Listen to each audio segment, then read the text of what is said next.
হাকিমের সূরাতুল বাকারার 168 এবং 69 নম্বর আয়াতে কারিমা তিলাওয়াত করা হয়েছে। এইখান থেকে নতুন একটা চ্যাপ্টার, নতুন একটা বিষয় শুরু হয়। পিছনে শিরিক সম্পর্কে, একত্ববাদ সম্পর্কে, শিরিক এবং তাওহীদ সম্পর্কে আল্লাহ পাক রব্বুল আলামিন আলোচনা করেছেন। আর এইখান থেকে আল্লাহ পাক রব্বুল আলামিন মানুষের জন্য হালাল রিজিক অন্বেষণ করার ব্যাপারে উদ্বুদ্ধকরণ হিসেবে কিছু আলোচনা করেছেন। আল্লাহ পাক দুনিয়ার মধ্যে মানুষকে সৃষ্টি করেছেন। এই দুনিয়া, গোটা দুনিয়াটা একটা পরীক্ষার হল। এইখানে সবাই আমরা আছি পরীক্ষার অবস্থায়। এই পরীক্ষার হলের মধ্যে প্রত্যেকে যে যা করতে চায়, প্রত্যেকের নিজ নিজ কাজের উপরে আল্লাহ পাক রব্বুল আলামিন স্বাধীনতা দান করেছেন। মানুষ চাইলে ভালো পথে চলতে পারে, মানুষ চাইলে খারাপ পথেও চলতে পারে, মানুষ চাইলে হালাল রিজিক বণ্টন করতে পারে, মানুষ চাইলে হারাম পন্থায় উপার্জন করতে পারে। সবকিছুর স্বাধীনতা আল্লাহ পাক রব্বুল আলামিন এখানে দিয়েছেন। যদি স্বাধীনতা না থাকে তাহলে পরীক্ষার কোনো অর্থ থাকে না, পরীক্ষার কোনো মানে থাকে না। পরীক্ষার হলে একজন পরীক্ষার্থী সে যদি ভুল লেখে, তবু ওখানে ডিউটিরত প্রফেসর যে আছে সে তার কলম আটকে ধরে না, হাত ধরে ফেলে না, যেটা ভুল না, সঠিক হচ্ছে না, এটা ভুল লিখতেছো, সঠিক হচ্ছে না, সঠিকটা লেখো, এরকমটা বলে না। ভুল লেখারও সুযোগ আছে, সঠিক লেখারও সুযোগ আছে। এই দুনিয়াটাও ঠিক তেমন। এই জায়গায় যদি কেউ গুনার কাজ করে, আল্লাহ পাকের নাফরমানি করে, তৎক্ষণাৎ আল্লাহ পাক রব্বুল আলামিন ওই লোকটার উপরে অ্যাকশন নেন না, তৎক্ষণাৎ ওই লোকটাকে গজব দিয়ে শেষ করে দেন না। তাকে কিছু সময় দেন, স্বাধীনতা দেন, সে যেটা ইচ্ছা সেটা করতে পারে। শুধুমাত্র আল্লাহ পাক রব্বুল আলামিন দেখতে চান এইটা, লিআইয়ুকুম আহসানু আমালা, লিনাবলুয়াকুম আইয়ুকুম আহসানু আমালা। আল্লাহ পাক রব্বুল আলামিন বলেন যে আমি তোমাদেরকে পরীক্ষা করতে চাই যে কে তোমাদের মধ্যে সৎ কাজ করে।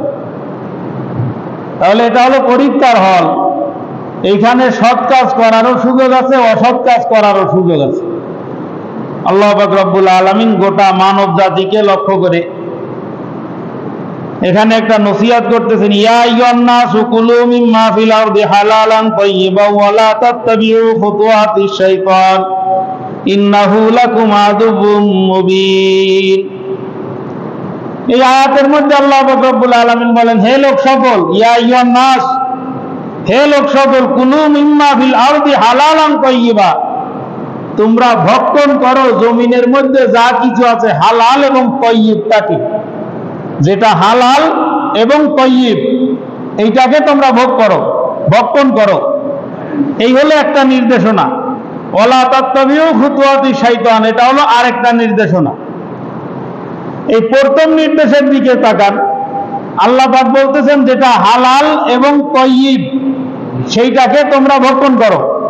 খুব খেয়াল করেন, হালাল কাকে বলা হয়, তাইয়্যিব কাকে বলা হয়, দুইটার মধ্যে পার্থক্যটা কি? হালাল বলা হয় যে সমস্ত জিনিস মানুষের জন্য খাওয়া বৈধ, এটাকে বলা হয় হালাল। যেটা খাওয়ার ব্যাপারে আল্লাহ পাকের কোনো নিষেধাজ্ঞা নাই, এটাকে বলা হয় হালাল। আর তাইয়্যিব বলা হয় পবিত্রটাকে। হালাল হইলেই সেটা তাইয়্যিব হয় না, কিন্তু যেটা তাইয়্যিব হয় ওটা অটোমেটিক হালালও হয়। খুব খেয়াল করবেন, হালাল হইলেই তাইয়্যিব হওয়াটা আবশ্যক না। হালাল কিন্তু তাইয়্যিব না, এমনটা হইতে পারে, কিন্তু তাইয়্যিব যেটা, এটা অবশ্যই হালাল হবে, তারপরে গিয়ে তাইয়্যিব হবে।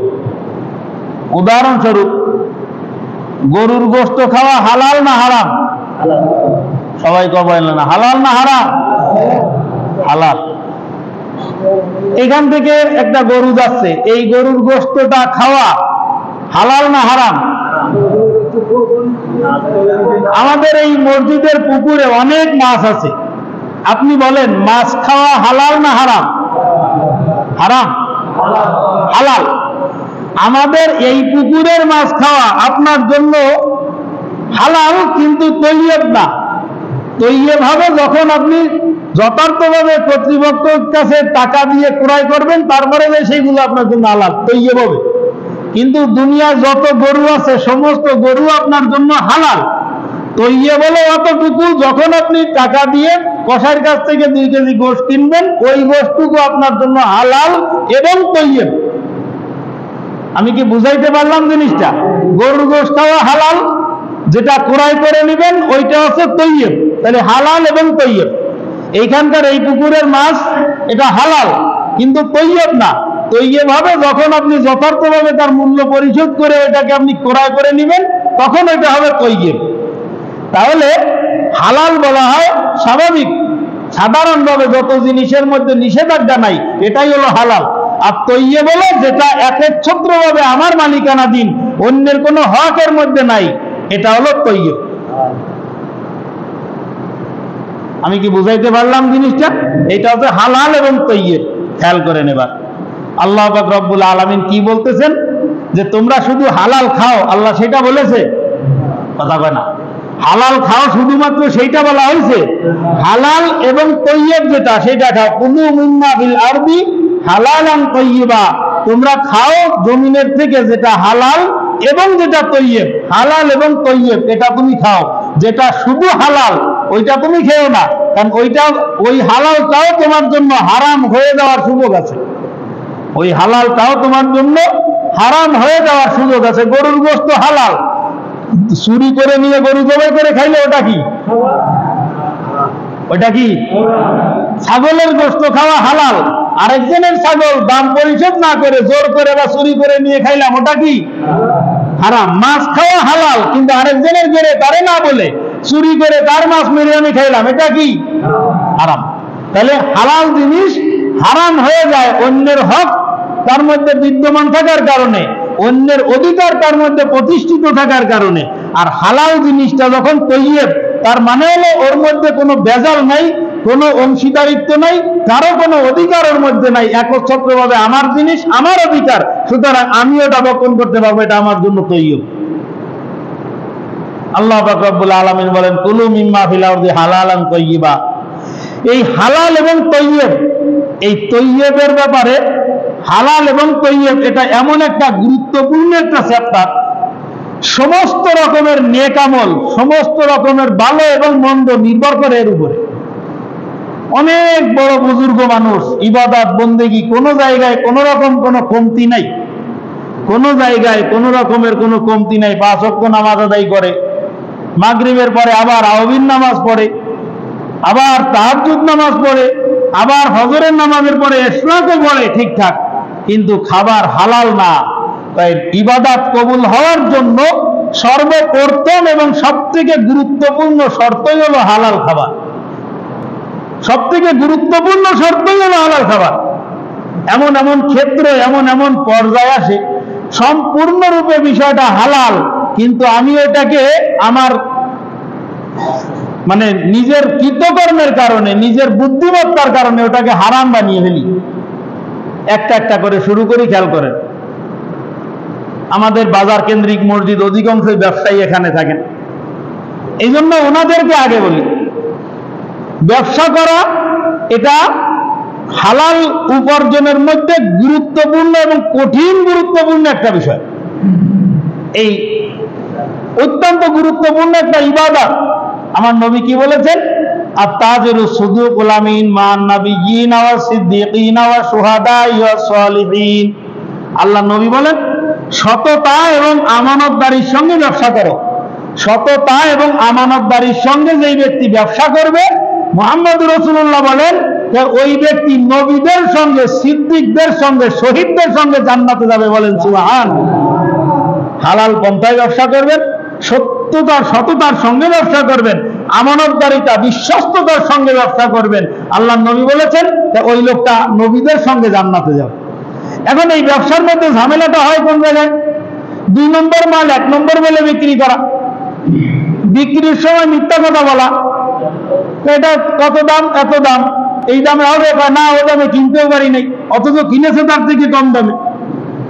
ওটা আমি কিনতেও পারি নাই ভাই, ওটা বলার কোনো প্রয়োজন নাই তো, ওইটা বলার কোনো প্রয়োজন নেই, আপনাকে বিনা লাভে দিচ্ছি আমি এটা, আর বিশ্বাস করেন আপনার থেকে আমি কোনো লাভ নিচ্ছি না, এই কথা বলে আপনি তাকে দিচ্ছেন, ওর উপরে যদি 4 আনা পয়সা আপনার লাভ থেকে যায় তাহলে মিথ্যা কথা বললেন, কথা বলেন, এটা মিথ্যা কথা বললেন, আপনার তো কোনো প্রয়োজনই ছিল না, কিনা দাম বলার জন্য দোকানদার বাধ্য, আমি ফিরিয়ে আনছি, এটা আমার কাছ থেকে নিতে হলে এই দাম, পছন্দ হলে নাও, না হলে বাদ দাও, শেষ। সেটা না করে আপনি মিথ্যা কথা বললেন, মিথ্যার আশ্রয় নিলেন, আপনার ওই ব্যবসার সম্পূর্ণ টাকাটা হারাম হয়ে গেল। আপনার জিনিস সম্পর্কে আপনার অবগতি আছে যে এই জিনিসটার মধ্যে ত্রুটি আছে, এটা আপনি জানেন, জানার পরেও আপনি ওই ত্রুটিটাকে ক্রেতার কাছ থেকে গোপন করলেন, তাহলে আপনি এই ব্যবসার মধ্যে 2 নম্বরই করলেন, আমানতদারিতা নাই আপনার মধ্যে, বিশ্বস্ততা নাই আপনার মধ্যে, আপনাকে বিশ্বাস করা যায় না, আপনি বিশ্বাসের উপযুক্ত না। রাসূল আকরাম সাল্লাল্লাহু আলাইহি সাল্লাম রাস্তায় বের হয়েছেন, বাজারে এক লোক গম বিক্রি করতেছে, গম, মুসলিম শরীফের মধ্যে হাদিস আসছে গম বিক্রি করতেছে, তা গম এরকম রাস্তার পরে মনে করেন এই বস্তার থেকে এরকম ঢেলে দিলে এরকম একটা তাল মেরে গেছে না, এরকম কাড়ি হয়ে গেছে। রাসূল আকরাম সাল্লাল্লাহু আলাইহি সাল্লাম ওই কাড়ির মধ্যে হাত ঢুকাই দিছে, হাত ঢুকাই দেওয়ার পরে দেখে যে ওর ভিতরে ভিজা গম, ভিজা। তখন আল্লাহর নবী ভিতরেরটা বের করে এনে তারপরে বলতেছেন যে কি ভাই এটা ভিজা কেন? তখন উনি বলতেছেন হুজুর আসাব আপনার মাতারু, বৃষ্টি হয়েছিল তা বস্তার ওই অংশে ভিজে গেছিল। মুহাম্মদ রাসূলুল্লাহ বলতেছেন তাহলে ভিজা অংশটাকে উপরে রাখেনি কেন? ভিজা অংশটাকে উপরে রাখেনি কেন? ফুকাহায়ে কেরাম এই হাদিসের আলোকে বলেন দোকানদারের জন্য এটা ওয়াজিব, বাধ্যতামূলক শরীয়তের নির্দেশ, যদি মালের মধ্যে কোনো ত্রুটি থাকে তাহলে দোকানদার নিজে বর্ণনা করে দিবে যে এই মালের মধ্যে এই সমস্যা আছে, আমার এই মালের মধ্যে এই সমস্যা আছে, দাম এই, তোমার যদি পছন্দ হয় তাহলে তুমি নাও, না হলে বাদ দাও। বুঝাইতে পারলাম বিষয়টা? সমস্যা আছে, বাস সেই সমস্যা বর্ণনা করে দিতে হবে। আর কিছু কিছু মাল আছে এরকম মনে করেন ইনটেক, যেগুলো খোলা যায় না, খোলা মানে পুরনো হয়ে গেছে, কথা বলেন না, কিছু কিছু মাল আছে না এরকমের যে প্যাকেট খোলা মানেই হলো পুরাতন হয়ে যাওয়া, ওইটা আর পরবর্তীতে মানে বিক্রয়যোগ্য থাকে না। এই ধরনের যে মালগুলো থাকবে আপনি ওই প্যাকেটটা সামনে দিবেন, বা এর মধ্যে যা কিছু আছে আমি খুলে দেখি নেই, এর দাম হলো এই, তোমার যদি পছন্দ হয় তাহলে তুমি নাও, খুললে কিন্তু আমার টাকা দেওয়া লাগবে, এরকম মালের ক্ষেত্রে এই ধরনের হুকুম প্রযোজ্য হবে। আর যেই মাল ফেরত যোগ্য, আমার নবী বলেছেন যে যদি কোনো ব্যক্তি মাল ফেরত নিয়ে টাকা ফেরত দেয়, খুব খেয়াল করবেন এটা, কোনো মাল ফেরত নিয়ে যদি টাকা ফেরত দেয় তাহলে ওই দোকানদার ওই সম্পূর্ণ টাকাটা আল্লাহর রাস্তায় দান করে দিলে যে সব, সেই সম্পূর্ণ সবটা তার আমলনামায় লেখা হয়, বলেন সুবহানাল্লাহ। আমি প্যাকেটের মধ্যে লিখে দিয়েছি কি বিকৃত মাল পরিবর্তন বা ফেরত হয় না, প্যাকেটের মধ্যে লেখা থাকে না। আলহামদুলিল্লাহ আমাদের এই বাজারে অনেক দোকানদার আছে, বিকৃত মাল হাসি মুখে ফেরত নেওয়া হয়, এই দেখবেন প্যাকেটের গায়ে লেখা আছে, আমার এই বাজারে আমি দেখেছি অনেক দোকানদারের ওই প্যাকেটে লেখা আছে বিকৃত মাল হাসি মুখে ফেরত দেওয়া হয় এবং টাকা ফেরত নেওয়া হয়, টাকা ফেরত নেওয়া হয় এবং টাকা ফেরত দেওয়া হয়। এটা কিন্তু নবীর সুন্নাত, এই সুন্নাতের উপরে আমল করতে হবে। হ্যাঁ, কিছু কিছু ক্ষেত্র আছে, শাড়ি একটা কিনে নিয়ে 1 সপ্তাহ পরে তারপরে ফেরত দিতে আসছে, এটা তো ভাই ফেরত যোগ্য হয় না, কথা বলেন, এটা তো ফেরত যোগ্য না। বাজারের থেকে মুরগি কিনে নিয়ে জবাই করে মশলাপাতি মাথায় তারপরে মনে হয়েছে না ফেরত দিতে হবে, এরপরে ফেরত দিতে নিয়ে আসছে, এটা কি ফেরত যোগ্য? এটা ফেরত যোগ্য না। যে জিনিস যেভাবে যে পর্যায়ে ফেরত যোগ্য, ওই জিনিস ওইভাবে ওই পর্যায়ে ফেরত নেওয়া, এটা সুন্নাত, দোকানদারের জন্য এটা অনেক বড় একটা ইবাদত। হযরত ইমামে আযম আবু হানিফা রাহমাতুল্লাহ আলাইহি অনেক বড় একজন কাপড়ের ব্যবসায়ী ছিলেন, কাপড়ের ব্যবসায়ী। কুফায় বিখ্যাত কাপড়ের দোকান ছিল ইমাম আযম আবু হানিফা রাহমাতুল্লাহ আলাইহি। বলা হয় কি যে ওই সময়, তৎকালীন সময় কোন জায়গায় যেই কাপড় পাওয়া যায় না, সেই সময় উনার দোকানে কাপড় পাওয়া যেত, সেই কাপড় পাওয়া যেত। সমস্ত জায়গায় ঘুরতে ঘুরতে মানুষের একটা বিশ্বাস ছিল এমন, কুফায় ইমাম আযমের দোকানে যদি যাই তাহলে পাওয়া যাবে। বিশাল বড় কাপড়ের দোকান। ইমামে আযম আবু হানিফা রাহমাতুল্লাহ আলাইহি কর্মচারীর মাধ্যমে ব্যবসা পরিচালনা করতেন।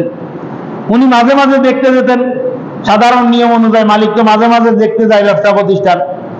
এখন উনি একবার গিয়ে দেখেন যে একটা কাপড়ের থান, ওই থানের মধ্যে কাপড় ছিদ্র মানে কাটা। তখন উনি কর্মচারীকে ডেকে দেখাই দিয়ে আসছে যে এই কাপড়টার থানের মধ্যে কাটা আছে, এই কাটা কাপড় বিক্রয়ের সময় অবশ্যই খরিদ্দারকে দেখাই দিবা যে এটা কিন্তু কাটা। বেশ কিছুদিন পরে উনি আবার চলে গেছেন, যাওয়ার পরে গিয়ে দেখেন যে ওই সেই কাপড়টা, উনি গিয়ে আবার আগেই ওইটা খুঁজতেছে দোকানে যে ওই সেই ছেঁড়া কাপড়টা আছে কিনা। উনি গিয়ে দেখেন যে ওটা নাই। এইখানে যে ছেঁড়া কাপড়টা গত সপ্তাহে এসে দেখাই দিয়ে গেলাম, এই ছেঁড়া কাপড়টার থানটা কোথায়? ওটা তো বিক্রি হয়ে গেছে। তো এই যে আমি যে বলে গেছিলাম যে এই কাপড় যে কাটা, এর ত্রুটি সম্পর্কে ক্রেতাকে অবহিত করার জন্য করেছিলাম, তখন কর্মচারী বলতেছে না মনে নেই। ইমামে আজম আবু হানিফা রাহমাতুল্লাহ আলাইহি ওই চালানের সমস্ত টাকাটা আল্লাহ রাস্তায় সদকা করে দিয়েছে। এইটা কোনো অবস্থায় সঠিক না যে মালের ত্রুটি, সেই ত্রুটিটা দোকানদার খরিদ্দারকে বর্ণনা করে দিবে না, ওই টাকা বইতে হবে, এটার কোনো সুযোগ নাই। এই জন্য আমরা অনেকে এখানে ব্যবসায়ী আছি, খুব ভালো করে খেয়াল করতে হবে। মালের মধ্যে ত্রুটি আছে, ভাই আমার এই মালের মধ্যে এই ত্রুটি আমি দেখেছি, এটার কারণে আপনার পরকালের কথা একটু পরে শোনেন, আগে এই কালের কথা শোনেন। পুরো এলাকার মধ্যে আপনার নামের একটা প্রসিদ্ধি এসে যাবে যে এই লোকটা মানুষ ঠকায় ব্যবসা করে না, কথা হয় না।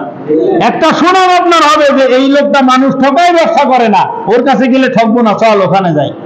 এইটা হলো দুনিয়ায় সব থেকে ছোট ফায়দাটা আপনার হবে। আর পরকালে ফায়দাটা কি? আমার নবী বলেছেন যে আমি মুহাম্মদুর রাসূলুল্লাহর কাতারে তুমি জান্নাতে যাবা। বলেন সুবহানাল্লাহ। ও মুসলমান, সামান্য একটুর কারণে, সামান্য একটু মিথ্যা কথা বলার কারণে, সামান্য একটু ধোঁকাবাজি করার কারণে, সামান্য একটু এদিক সেদিক করার কারণে সম্পূর্ণ হালাল জিনিসটা হারামে পরিণত হয়ে যায়। অবাদান মারাত্মকভাবে লক্ষ্য করা দরকার। অনেক দোকানদারের মধ্যে এই ধরনের বদ স্বভাব আছে। তাই মাল বিক্রি করার সময় ওজনে কম দেয়, মাল বিক্রি করার সময় ওজনে কম দেয়, আবার যখন ক্রয় করে নেয় তখন কিন্তু আবার মাল ঠিকঠাক মতো ওজনে বেশি আনার চেষ্টা করে। আছে কি আছে না এরকমের? আল্লাহ পাক রব্বুল আলামিন বলেছেন তা এইরকম ভাবে যদি তুমি করো, হযরতে শুআয়ব আলাইহিস সালাতু ওয়াস সালামের উম্মত ধ্বংস হয়ে গেছে শুধুমাত্র ওজনে কম দেওয়ার কারণে।